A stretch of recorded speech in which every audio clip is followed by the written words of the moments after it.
You grabbed a bag off the shelf because it had a photo of a happy dog on it. Maybe it said natural or vet recommended right there on the front. You brought it home, filled the bowl, and felt good about it. Here's what nobody told you. Some of those bags, from brands you recognize, brands you trust, brands sitting in pet store aisles right now, have failed independent laboratory safety tests within the last 2 years.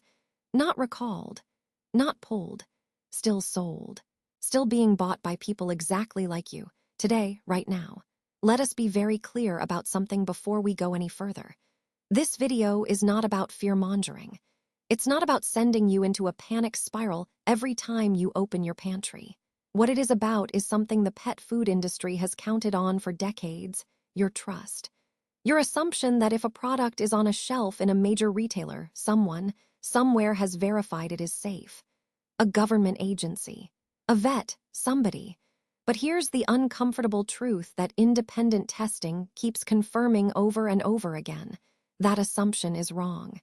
The FDA does not pre-approve pet food before it hits shelves. There is no mandatory third-party lab verification required before a brand sells you a bag of kibble.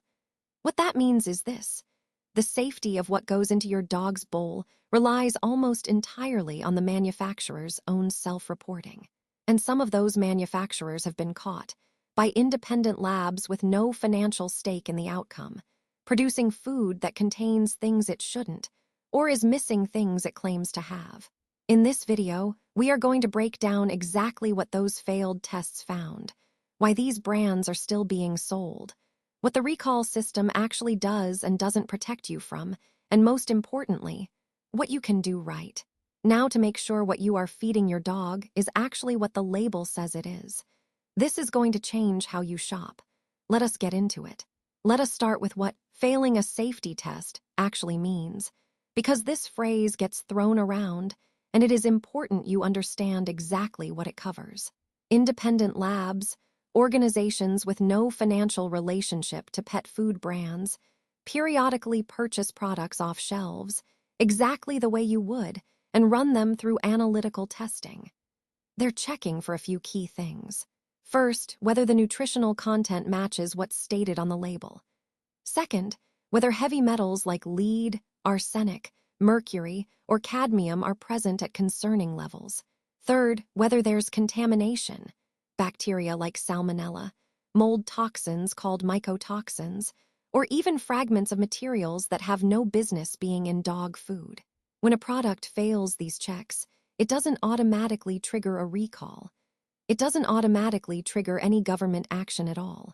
What it does is generate a report, sometimes published, sometimes not, that the brand can choose to respond to or quietly ignore. That is the system you are relying on right now. Now let us talk about what independent testing has actually found in the last 2 years, because this is where things get specific. Multiple testing organizations, including the Clean Label Project, which has tested hundreds of pet food products, have consistently flagged premium-priced, well-marketed dog food products for elevated levels of heavy metals. And before you assume this is only a budget brand problem, stop right there. Some of the worst-performing products in independent testing have been those positioned as premium, grain-free, or ancestral diet formulas, products with aspirational packaging, products that cost more than some people spend on their own groceries. The heavy metals found most frequently are arsenic, lead, and cadmium, and they do not appear because manufacturers are being careless in an obvious way. They appear because of where certain ingredients come from. Fish-based proteins, for example, naturally bioaccumulate arsenic. Certain crops absorb cadmium from soil. If a brand isn't rigorously testing its raw ingredients before formulation, and many do not, those metals end up concentrated in the final product.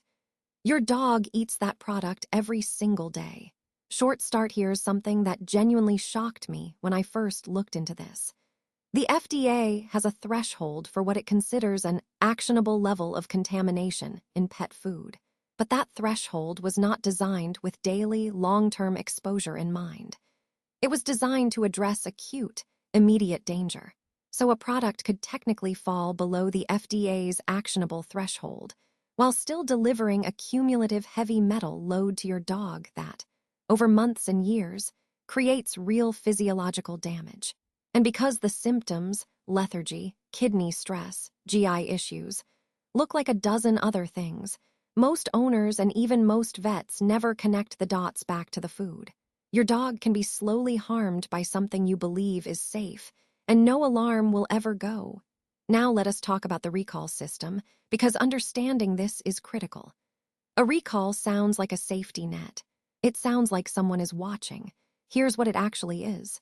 The vast majority of pet food recalls are voluntary, meaning the brand itself decides to issue one, usually after a problem has already been identified, often after consumer complaints have mounted or after a distributor or retailer flags something. The FDA can request a recall. It cannot, under current law, mandate one for pet food the way it can for certain human food products in specific circumstances. And the timeline between a problem existing and a recall being issued is almost never fast. In several documented cases in the last 2 years alone, products with confirmed contamination remained available for purchase for weeks after the issue was internally identified. Weeks, during which time dogs were still eating from those bags.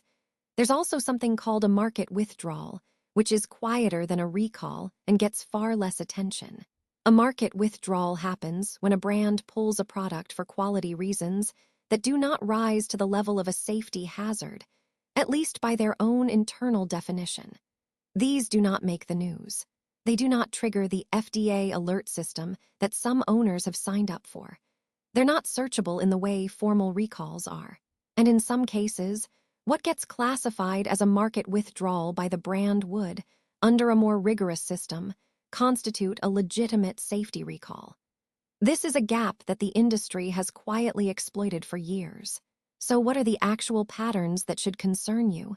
Let us get specific about what to look for when you evaluate a brand. First, look at recall frequency. A single recall in a brand's history isn't necessarily disqualifying. Manufacturing is complex and mistakes happen. But a brand with 2 or more recalls within a 5-year window, especially for the same category of issue, is showing you something about its quality control culture. That's not bad luck. That's a systemic problem. Second, look at how the brand responded to the recall. Did they issue clear, transparent communication? Did they expand the recall voluntarily when new information came in? Or did they issue the narrowest possible statement, cover the minimum required by law, and move on quickly? The response tells you as much as the recall itself. Third, look at whether the brand conducts and publishes third-party testing. This is still rare in the industry, but it exists. And brands that do it are showing you something meaningful about their commitment to accountability. If a brand's website cannot tell you who tests their finished product and what they test for, that is an answer in itself. Fourth, and this one trips people up, look past the marketing language on the bag. The words natural, holistic, ancestral, human grade, and premium are not regulated terms in pet food. Any brand can use them.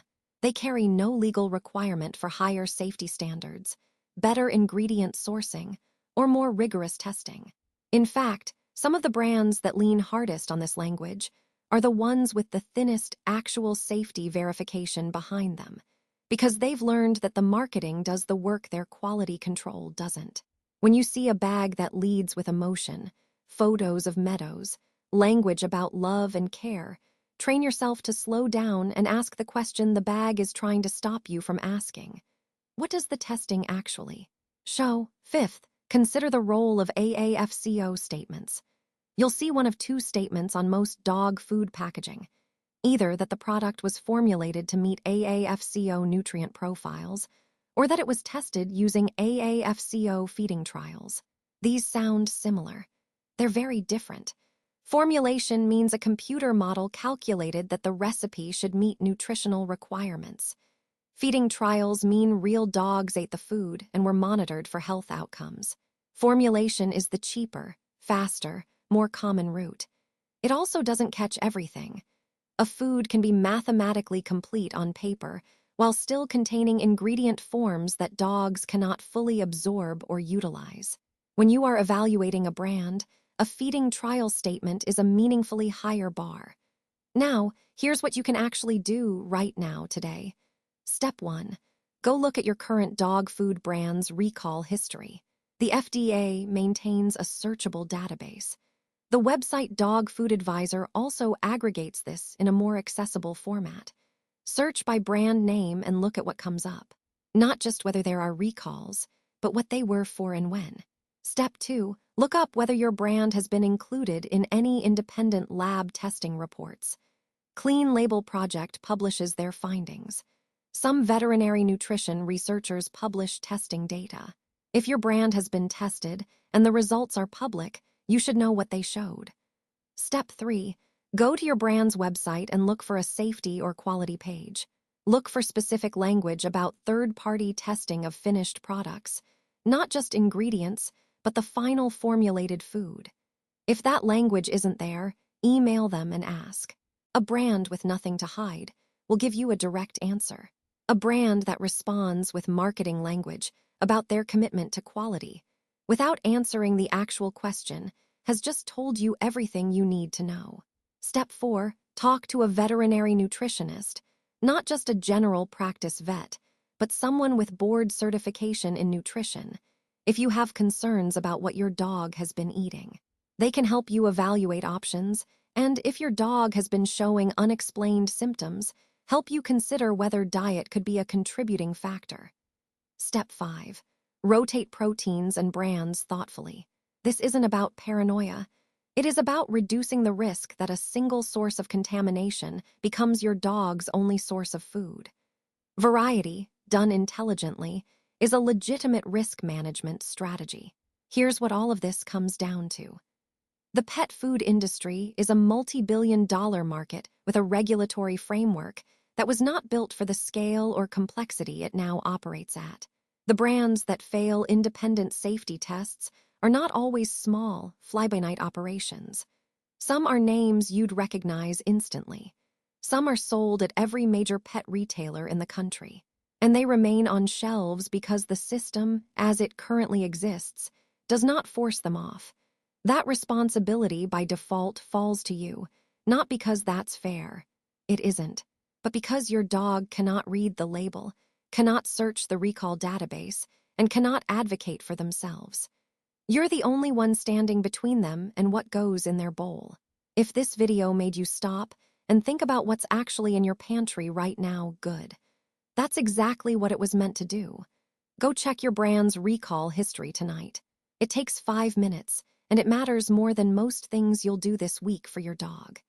If you found something concerning, or if you want to know what I actually look for when evaluating a dog food brand, I put together a follow-up video on how to read a pet food label the right way, not the way brands want you to read it.